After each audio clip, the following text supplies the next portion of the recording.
Alright, this is a pretty good example of a storage area. It's secure when closed, it has a lock, and also basements can often get moist. So this actually has shelves to put everything on to keep it from getting wet, so that's a good thing.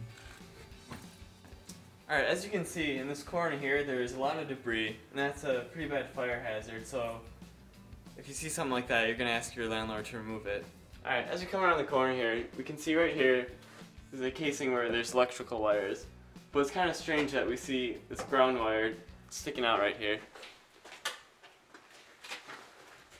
When I follow that wire around, I can see that they ground it right into the water line. I can see what they're trying to do, but the proper way to do this would be to connect it all the way back to the circuit breaker. So again, we see poor workmanship, cutting corners just to cut costs down, which we've seen throughout the entire house. Next thing we see is a third water heater, but this one is powered by electric.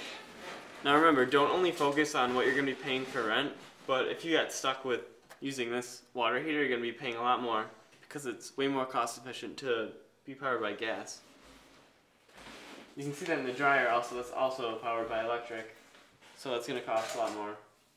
And another thing up here, you can see here's the first floor, either a bathtub or shower. And all the wood around it is in really good shape, which means there's not any water damage there. So that's something you want to look for also.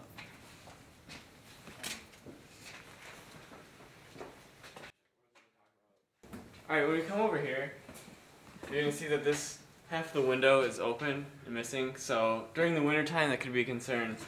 Because these pipes up here, which can lead to your shower or whatever, they can freeze and not allow any flow. So that's not a good thing. And then as we come over to the washer and dryer, you just want to check, make sure all the plugs are good and intact and that there's no leakage or water on the floors. And then with the dryer, a big concern is the vent. You want to make sure that it's not leaking, it's intact and going outside. Alright, on our way out, we can see a big problem here. As you can see, this is the waste pipe right here, and there's a floor drain. And it looks like they're connected, and there's definitely been a sewage backup.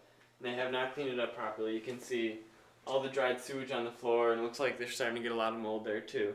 This happens in the springtime when there's a lot of water, and that's just going to build and come up. And it came right up through the floor drain, which should be covered. It's not covered. And they have not cleaned it properly, as you can see.